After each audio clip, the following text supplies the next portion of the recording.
Hindi mo kailangang maging henyo para magtagumpay. Sa panahon ngayon, ang disiplina at tamang sistema ang tunay na lamang. Kung gusto mong mapabilis ang pag-iisip mo, kung gusto mong tumibay ang focus mo, at maunahan ang kahit sinong matalino sa sipag at talino, ito ang mga konkretong hakbang para i-overclock ang utak mo at magtrabaho ng mas matalino araw-araw. Number 1. Dapat may purpose ka sa buhay. Kung gusto mong tumagal sa laban, kailangang malinaw kung para saan ka lumalaban. Ang ordinaryong layunin tulad ng gusto kong umasenso, gusto kong maging successful, ay mabilis mawala ang lakas kapag pagod na ang katawan at utak. Pero kapag ang dahilan mo ay mas malalim, mas personal, at mas nakaugat sa puso mo, nagkakaroon ka ng enerhiyang hindi basta-basta nauubos. Ang mission level purpose ay hindi lang basta pangarap. Ito ang sentro ng kilos mo araw-araw. Hindi siya mawawala kahit maraming abala o problema. Kapag malinaw ang mission mo sa buhay, mas nagiging matibay ka sa disiplina. Mas madali mong tanggihan ang distractions. Mas malawak ang pasensya mo sa proseso. At mas tumitibay ang focus mo kahit mabagal ang progreso. Ito ang klase ng dahilan na nagbibigay saysay sa bawat pagod. Kapag may misyon kang pinanghahawakan, hindi mo kailangan ng motivation araw-araw. Kahit walang pumalakpak sa'yo, tuloy ka. Kahit walang resulta pa ngayon, gumagalaw ka. Ang mission level purpose ang nagsisilbing direksyon, gasolina at kompas mo sa gitna ng magulong mundo. Kapag malinaw ang layunin mo, hindi mo na kailangang pilitin ang sarili mong maging masipag. Natural na lang siyang lumalabas dahil alam mo kung bakit ka bumabangon. Alam mo rin kung bakit hindi ka sumusuko. Number 2, dapat may solido kang routine. Sa bawat araw na lumilipas ng walang direksyon, napakaraming oras ang nasasayang nang hindi mo namamalayan. Ang utak ng tao ay mas gumagana ng mas maayos kapag may inaasahang pattern o sistema. Kapag alam ng isip mo kung anong susunod na gagawin, hindi na siya nag-aaksaya ng lakas sa pagdidesisyon. Ang solidong routine ay parang invisible framework na humahawak sa araw mo. Hindi ito kailangang perpekto, pero kailangan itong consistent. Kapag may routine ka, mas madali mong nababantayan ang sarili mo. Alam mo kung kailan ka productive, kung kailan ka nagpahinga, at kung saan ka nadulas. Hindi ka laging umaasa sa mood o inspirasyon para gumalaw. Umaasa ka sa sistema na ikaw mismo ang gumawa. Ang routine din ang nagtuturo sa katawan at isipan mo kung kailan dapat magtrabaho at kailan dapat magpahinga. Sa ganitong paraan, mas nagiging kalmado ang pakiramdam mo kahit maraming ginagawa. Imbis na maramdaman mong sabog at aligaga ka buong araw, nagkakaroon ka ng balanse at linaw ang bawat oras. Sa simula, maaaring mahirap sundin ito. Maraming tukso, maraming abala, maraming gustong pumasok sa schedule mo. Pero sa bawat araw na sinusunod mo ang routine, mas lumalalim ang disiplina mo. At habang tumatagal, nagiging automatic na ang kilos mo. Hindi mo na kailangan ng pilit o push. Gumagalaw ka dahil naging bahagi na ito ng sistema mo. Kapag may solidong routine ka, unti-unti mong napapansin na mas marami kang natatapos, mas konti kang nasasayang na oras, at mas kampante kang humarap sa araw-araw. Hindi ka na basta lumilipas lang sa araw. Ikaw na mismo ang may kontrol sa oras mo. Number 3, iwasan mo ang dopamine drain. Sa panahon ngayon, halos lahat ng nasa paligid natin ay dinisenyong kunin ang atensyon mo. Mula sa tunog ng notification hanggang sa mga video na walang katapusang nag-o-autoplay, lahat ay may layuning pasayahin ka saglit, pero ubusin ang focus mo ng tuluyan. Sa bawat click, sa bawat scroll, sa bawat swipe, unti-unting nauubos ang kakayahan mong mag-concentrate, magplano, at magtrabaho ng malalim. Ito ang tinatawag na dopamine drain, ang tahimik pero malakas na pag-agaw sa mental energy mo. Ang dopamine ay isang chemical sa utak na may kinalaman sa reward at motivation. Kapag palagi kang exposed sa mabilisang saya o instant reward, nasasanay ang utak mo na lagi itong hinahanap. At dahil doon, unti-unti kang nawawala ng gana sa mga bagay na hindi agad nagbibigay ng kasiyahan. Kahit ito pa ang mga bagay na makabuluhan at mahalaga sa buhay mo. Sa ganitong sistema, nawawala ang tiyaga, nawawala ang focus, nawawala ang kakayahang manatili sa mahirap pero mahalagang gawain. Kapag sanay ang utak sa mabilisang aliw, nagiging mahirap pumasok sa tinatawag na deep work, yung estado kung saan lubos kang nakatutok at may malalim na naiintindihang ginagawa. Kapag ang utak mo ay laging nakadepende sa mababaw na kasiyahan, bumabagal ang proseso ng pagkatuto at nawawala ang disiplina. Ang epekto nito ay hindi lang mental, kundi emotional din. Kapag nasanay ka sa dopamine drain, mas madali kang ma-frustrate, mas madali kang ma-bored o mawala ng sigla kahit bagong araw pa lang. Parang palaging may kulang pero hindi mo alam kung ano. Sa totoo lang, ang nawawala ay hindi inspirasyon, kundi yung kapasidad mong kumilos kahit walang aliw at magpatuloy kahit mahirap. Kaya mahalagang protektahan ang sarili mula sa ganitong uri ng pagkaubos. Ang atensyon mo ay isa sa pinakamahalaga mong pag-aari. Kapag lagi itong nananakaw ng panandaliang aliw, nawawala ang pagkakataong mag-grow, matuto at gumawa ng makabuluhan. Hindi mo kailangang putulin ang lahat, pero kailangan mong piliin kung kailan, kung paano at bakit mo ginagawa ang isang bagay. Sa ganitong paraan, ikaw ang may hawak ng utak mo, hindi ang mundo sa paligid mo. Number 4, mag-practice ka ng active recall. Kapag nag-aaral o natututo tayo ng bagong kaalaman, madalas ang ginagawa natin ay ulit-ulitin lang basahin ang notes o libro. Iniisip na sa kakatingin natin, kusa na lang natin itong maaalala. Pero ang totoo, ang utak ay hindi ganun kasimple gumana. Hindi sapat ang paulit-ulit na pagbasa para tumatak ang impormasyon sa long-term memory. Ang kailangan ay aktibong pagsubok na maalala ang natutunan at ito ang tinatawag na active recall. Ang active recall ay paraan ng pag-aaral kung saan hindi ka lang basta tumatanggap ng impormasyon, kundi sinasanay mong hanapin ito mula sa loob ng isipan mo. Pinipilit mong maalala ang ideya o konsepto nang hindi tumitingin sa anumang reference. Sa bawat pagsubok mong maalala, napipilitang magtrabaho ang utak. At sa proseso ng paghahanap ng sagot sa loob ng sarili mong memorya, mas lalong tumitibay ang koneksyon sa utak mo. Kapag ginagawa mo ito ng regular, napapalalim mo ang pagkaunawa sa impormasyon. Hindi mo lang ito basta minimemorya, naiintindihan mo talaga. At dahil dito, mas mabilis mong naaalala ang natutunan kahit kailan mo ito kailangan. Lalo na sa mga sitwasyong hindi mo inaasahan. Nakakatulong din ito para matukoy mo kung aling bahagi ang hindi mo pa kabisado o lubos na nauunawaan. Kaya mas natutuon mo ang oras sa mga mahihinang bahagi ng pagkatuto mo. Ang active recall ay hindi komportabling proseso. Kapag una mong ginawa, mapapansin mong hirap ka at tila walang laman ang isip mo. Pero ito mismo ang senyales na epektibo ang proseso. Ang tunay na pagkatuto ay hindi nangyayari habang komportable ka. Nangyayari ito kapag pinapawisan ng utak mo sa effort ng pag-alala, pag-unawa at pagsasama-sama ng ideya. Kapag sinanay mo ang sarili sa ganitong sistema, mapapansin mong bumibilis ang pag-unlad mo. Hindi mo na kailangang paulit-ulit magbasa ng buong libro para lang maalala ang ideya. At higit pa doon, natututo kang magtiwala sa sariling kaalaman. Sa haba ng panahon, ang ginagawa mong active recall ay hindi lang basta pag-aaral. Nagiging parte na ito ng paraan ng pag-iisip mo. Number 5, gumamit ka ng Pomodoro Technique. Isa sa pinakamalaking kalaban ng productivity ay ang pakiramdam na parang walang katapusan ng trabaho. Kapag tinitingnan mo ang buong listahan ng kailangan mong gawin, madaling madismaya, madaling mapagod kahit hindi ka pa nagsisimula. At kapag ang utak ay nakakaramdam ng sobrang bigat, ang natural na reaksyon nito ay umiwas, mag-procrastinate, maghanap ng aliw o gumalaw pero walang direksyon. Dito pumapasok ang halaga ng Pomodoro Technique. Isa itong simpleng paraan ng pag-manage ng oras na nagbibigay ng malinaw na simula at katapusan sa bawat session ng pagtatrabaho.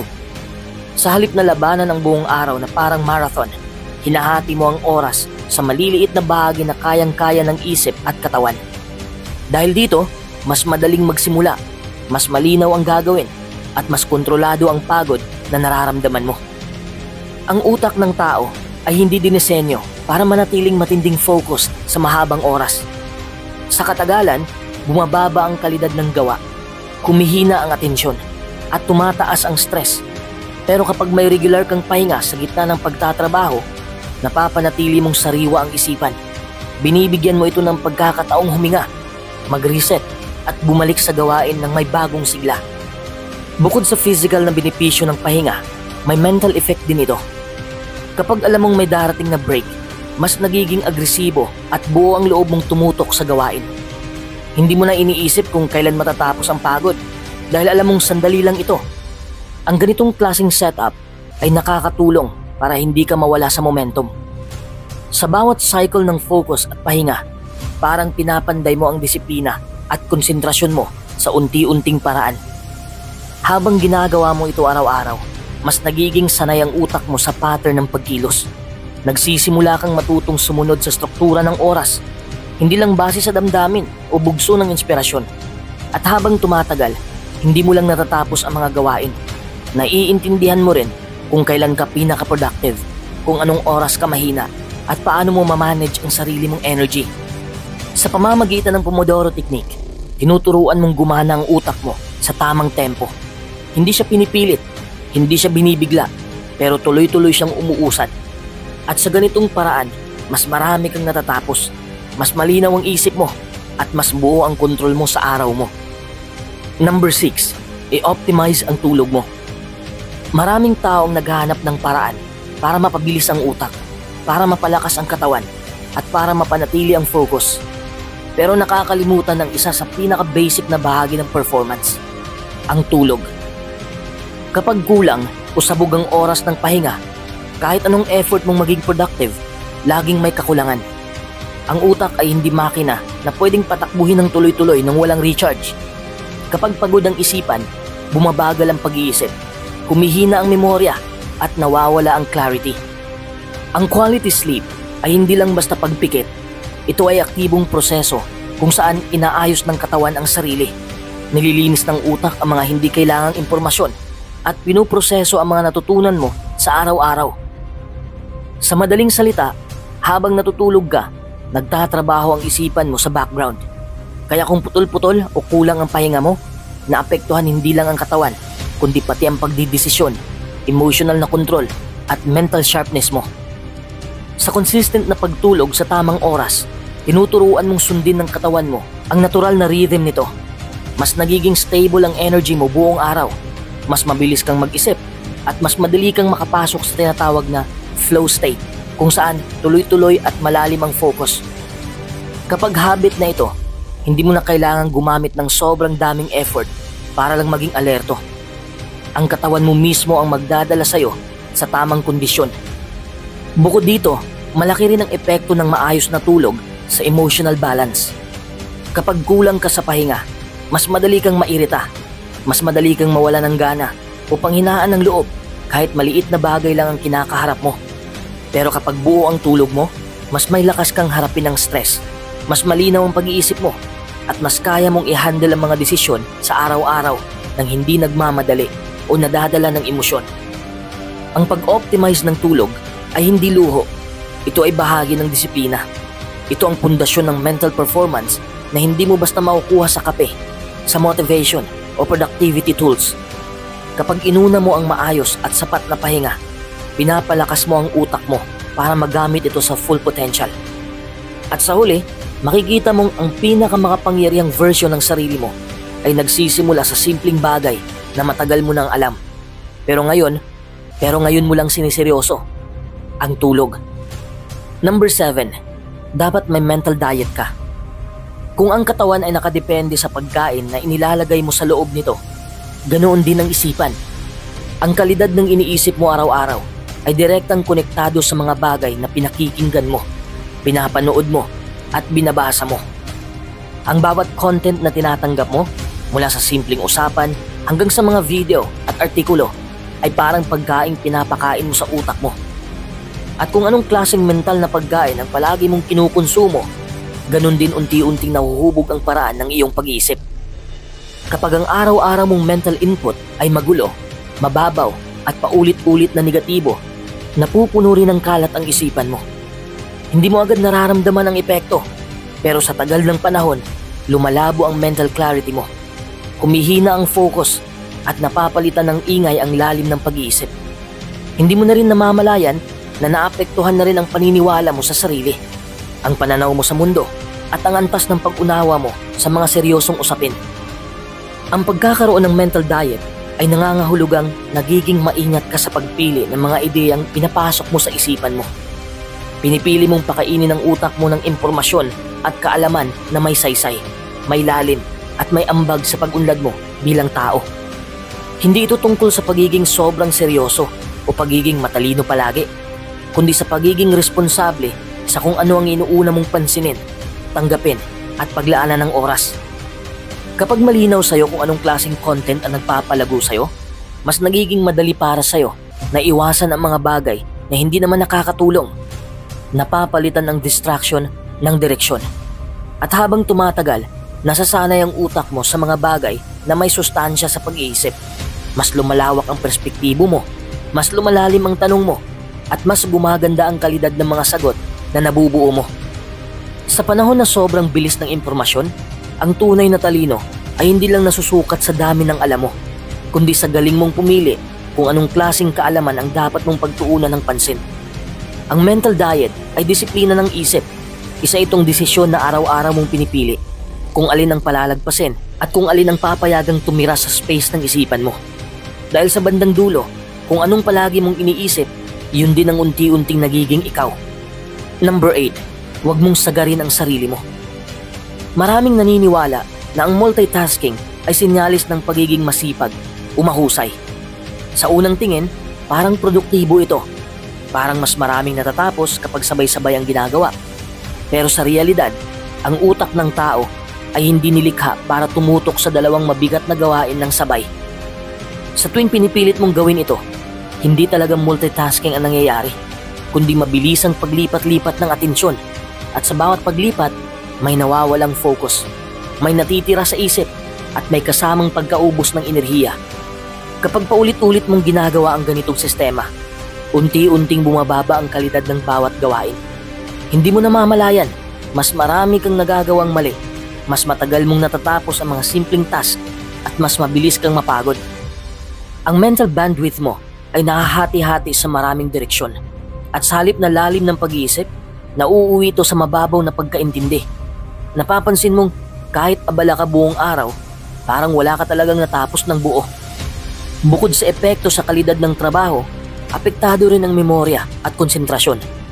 Kapag laging nag-aagawan ang mga ginagawa mo, hindi mo na lubos na naaalala kung ano ang una mong sinimulan o kung saan ka huminto.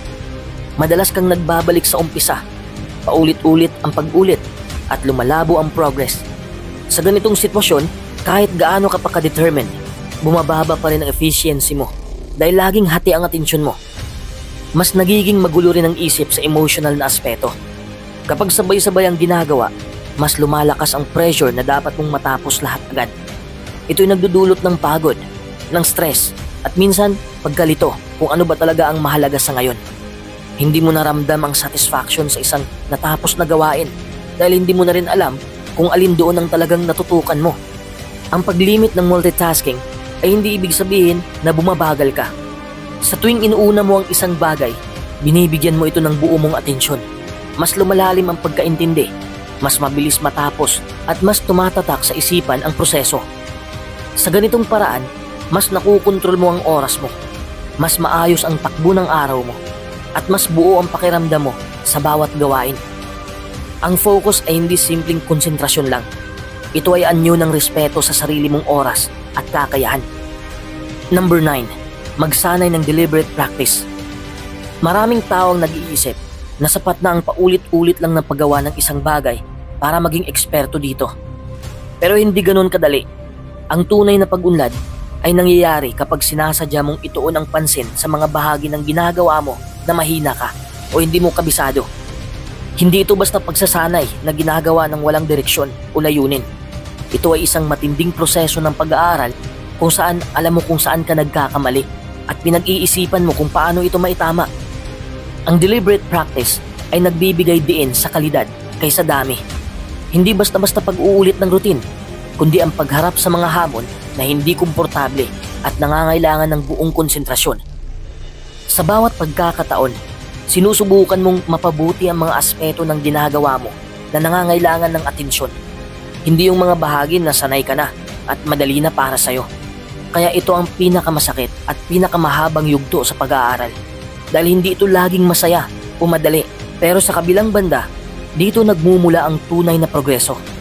Kapag patuloy kang bumabalik sa mga mahirap na bahagi, unti-unti mong nadidevelop ang kakayahan na dati ay mahirap maabot. Ang utak mo ay nahahasa upang mag-isip ng mas malalim, mag-adapt sa mga bagong sitwasyon, at maghanap ng mga solusyon na dati ay hindi mo naisip. Ito rin ang proseso na nagpapalakas ng disiplina at determinasyon mo. Dahil habang mas nahihirapan ka, mas tinuturuan mo ang sarili mong huwag sumuko. Hindi ito mabilis na paraan at hindi ito komportabling daan. Ngunit kung seryoso kang gustong ma-outwork ang iba, ang deliberate practice ang pinaka-epektibong paraan para mapabilis ang pag-unlad mo. Kapag isinabay mo ito sa tamang mindset, nagiging mas malinaw ang landas mo at nagiging mas produktibo ang efforts mo. Sa huli, ang pinag-iipunan mong panahon at pagsisikap ay magbubunga ng mastery na hindi basta-basta nakakamit ng iba. Number 10. Surround yourself with smart and driven people. Napakahalaga ng mga taong kasama mo sa paligid dahil sila ang kadalasan mong hahanapan ng suporta, inspirasyon at kompetisyon. Hindi mo man namamalayan, ang mga enerhiya, mindset at attitude ng mga taong madalas mong kasama ay unti-unting nahahawa sa'yo. Kapag ang nakapaligid sa'yo ay puro positibo, masipag at may malinaw na direksyon, natural lang na ma-elevate ang sariling pagtingin mo sa sarili at ang pagnanais mong tumulad sa kanila. Sa kabilang banda, kapag napapaligiran ka naman ng mga taong madalas magreklamo, tamad o walang plano, dahan-dahan itong sumisira sa momento mo. Unti-unti, nasasanay ang isip mo na maging kampante sa comfort zone, magpaka-okay sa status quo, at mawala ang urgency na maabot ang mga pangarap. Hindi mo na masusubukan ang limitasyon mo dahil laging may humahadlang sa negatibong impluensya. Ang pagpaligid sa mga matatalino at determinado ay parang paglalakad sa isang landas na may mga gabay na alam ang daan.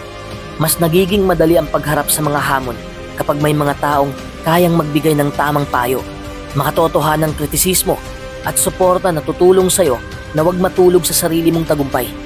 Nagkakaroon ka rin ng healthy na kompetisyon na nagtutulak sa'yo na paunlarin ang sarili.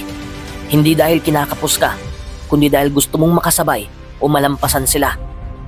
Ang ganitong klase ng environment ay nagbibigay ng pagkakataon para mas lumawak ang pananaw mo, para madagdagan ang kaalaman at mapaigting ang pagnanais mong mag-excel.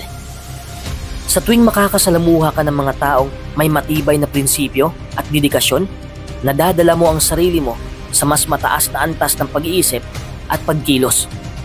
Hindi ka na lang basta sumusunod sa agos, kundi nagiging leader ka ng sariling kwento. Sa huli, ang mga taong kasama mo ay hindi lang basta kasama. Sila ang nagiging salamin ng iyong mga pangarap at ang mga saligan ng iyong tagumpay. Kaya mahalagang piliin ang mga taong hindi lang makakabuti sa'yo, kundi pati na rin sa landas na gusto mong tahakin. Sa ganitong paraan, mas nagiging matatag ang iyong paglalakbay, mas malinaw ang direksyon, at mas malaki ang posibilidad na maabot mo ang mga pangarap mo ng mas mabilis at mas matibay. Number 11. Magpatuloy kahit wala pang resulta. Isa sa pinakamahirap na bahagi ng anumang laban ay ang panahong parang walang nangyayari. Yung oras na kahit gaano ka kasipag at kaseryoso, tila walang bunga ang lahat ng ginagawa mo. Dito nasusubok ang tunay na tibay ng loob at determinasyon mo. Maraming taong nadidismaya o nawawala ng gana sa puntong ito dahil natural lang na isipin na baka mali ang ginagawa, baka hindi talaga para sa iyo ang pangarap, o baka wala talagang saysay ang effort mo. Pero dito pumapasok ang napakahalagang prinsipyo na dapat mong tandaan. Hindi lahat ng resulta ay agad-agad na nakikita. May mga proseso na kailangan ng oras para umusbong. May mga binhi na kailangang diligan ng matagal bago tumubo ang bunga. Ang mahalaga ay hindi yung panandali ang sukatan ng tagumpay, kundi ang pagpili mong huwag tumigil sa kabila ng kawalan ng agarang reward. Kapag pinili mong magpatuloy kahit walang makita agad na resulta, Pinapalakas mo ang sarili mong mentalidad na nakatuon sa proseso, hindi lang sa resulta. Natutunan mong pahalagahan ang bawat hakbang, bawat pagsubok, at bawat maliit na progreso kahit hindi ito kapansin-pansin sa ibang tao. Ang ganitong mindset ay siyang nagtatakda ng pagkakaiba ng mga taong nagtatagumpay sa huli at ng mga sumusuko sa gitna ng laban. Hindi madali ang magpatuloy sa dilim, lalo na kapag maraming distractions at tukso na mas madaling landasin. Pero sa pagpili mong manatili sa landas, unti-unti mong binubuo ang pundasyon ng tagumpay mo. Sa bawat araw na hindi ka sumusuko, lumalakas ang disiplina at tiwala mo sa sarili. Ang ganitong klase ng pagtsatsaga ay hindi nasusukat sa mga medalya o papuri, kundi sa lakas na bumangon kahit paulit-ulit kang nadadapa. Ang mga taong tunay na nagtagumpay ay hindi yung laging may magandang resulta agad-agad. Sila yung mga nagdesisyong magpatuloy sa kabila ng kawalan ng kasiguraduhan. Mga taong piniling gumawa ng tama kahit walang nakatingin. Kaya kung nararamdaman mong mabagal ang progreso, tandaan na hindi ito senyalis ng kabiguan, kundi bahagi ng proseso. Ang mahalaga ay ang patuloy mong paggalaw dahil sa huli, ang tagumpay ay para sa mga hindi sumusuko. Number 12, ituring ang sarili mo bilang elite performer. Isa sa pinakamahalagang susi para maabot ang mataas na antas ng tagumpay ay ang mindset mo tungkol sa sarili mo. Kapag tinrato mo ang sarili mo bilang isang elite performer, iba ang paraan ng iyong pagtingin sa mga gawain, oras at responsibilidad. Hindi ito tungkol sa pagiging mayabang o pagmamataas, kundi ang pagdidesisyon na seryosohin ang bawat hakbang na ginagawa mo. Parang ikaw ang nangunguna sa larangan mo. Ang pagiging elite performer ay nangangahulugan na may disiplina kang sinusunod na hindi basta-basta pinapalampas. May malinaw kang pamantayan kung kailan ka dapat magtrabaho ng gusto, kung kailan ka dapat magpahinga, at paano mo pinapahalagahan ang bawat minuto ng araw mo. Hindi mo hinahayaan ang sarili mong mag-resign sa gitna ng challenge, at hindi mo hinahayaan ang distractions na sirain ang momento mo. Kapag tinrato mo ang sarili mo sa ganitong paraan, nagkakaroon ka ng mas malalim na respeto sa iyong oras at kapasidad. Naiintindihan mo na ang bawat desisyon ay may epekto sa resulta. Kaya hindi ka nang basta-basta nagpapabaya o nag-iiwan ng gawain sa huling minuto. Sa halip, pinipili mong gumawa ng may kalidad at may pusong nakatuon sa layunin mo. Bukod pa rito, ang mindset na ito ang nagtutulak sa iyo na patuloy na mag-improve. Hindi ka kontento sa kasalukuyang estado mo. Palagi mong hinahanap ang paraan para mas mapaunlad ang skills mo at mapalawak ang kaalaman mo. Ang pagiging elite performer ay hindi static na posisyon. Ito ay patuloy na proseso ng pag-aaral, pag-adapt at pag-push sa sarili mo para lumampas sa mga dating limitasyon. Sa pagturing sa sarili bilang elite performer, mas nagiging matatag ka rin sa panahon ng pagsubok. Hindi ka basta sumusuko o nagdadalawang isip dahil alam mo ang halaga ng commitment at ang kapangyarihan ng consistent effort. Ang mga gawa mo ay nagiging refleksyon ng mataas na pamantayan na itinakda mo para sa sarili mo. Kaya mas madali kang makakuha ng respeto, tiwala at oportunidad mula sa ibang tao. Sa pangkalahatan, ang mindset na ito ang nagpapalakas ng loob mo at nagbibigay direksyon sa araw-araw na gawain. Kapag sinimulan mong tratuhin ang sarili mo bilang elite performer, unti-unti mong mabubuo ang disiplina at kalidad ng trabaho na magdadala sa iyo sa mga pangarap mo ng mas mabilis at mas epektibo. Sa maraming pagkakataon, iniisip natin na ang tagumpay ay nakabase sa talino, sa talento o galing. Pero sa realidad, hindi ito ang pangunahing susi na magdadala sa iyo sa tuktok. Ang mas mahalaga at madalas na kulang sa marami ay ang grit, ang tibay ng puso, ang determinasyon na magpatuloy kahit na mahirap, at ang tapang na harapin ang bawat pagsubok nang hindi sumusuko. Ang grit ay hindi lamang basta pagiging matyaga. Ito ay mas malalim. Ito ang kakayahan mong humarap sa kabiguan, magsimula muli, at gawin ito ng paulit-ulit ng may parehong passion at dedikasyon. Sa halip na umasa sa mga natural na abilidad, inuuna mo ang disiplina at consistency. Sa bawat pagkakamali, ginagamit mo ito bilang hakbang para mas mapabuti ang sarili. Hindi ka natatakot mabigo dahil alam mong parte ito ng proseso. Ang laban sa buhay ay hindi palaging patas. May mga araw na parang laging laban ka sa hangin, at may mga pagkakataon na gusto mo nang sumuko dahil tila walang kwenta ang effort mo. Pero dito talaga nasusukat ang grit, sa pagpili mong manatili sa laban kahit wala kang sapat na dahilan kundi ang paniniwala sa sarili mo at sa pangarap mo. Kapag may grit ka, hindi ka lang basta sumusunod sa agos o umaasa sa swerte.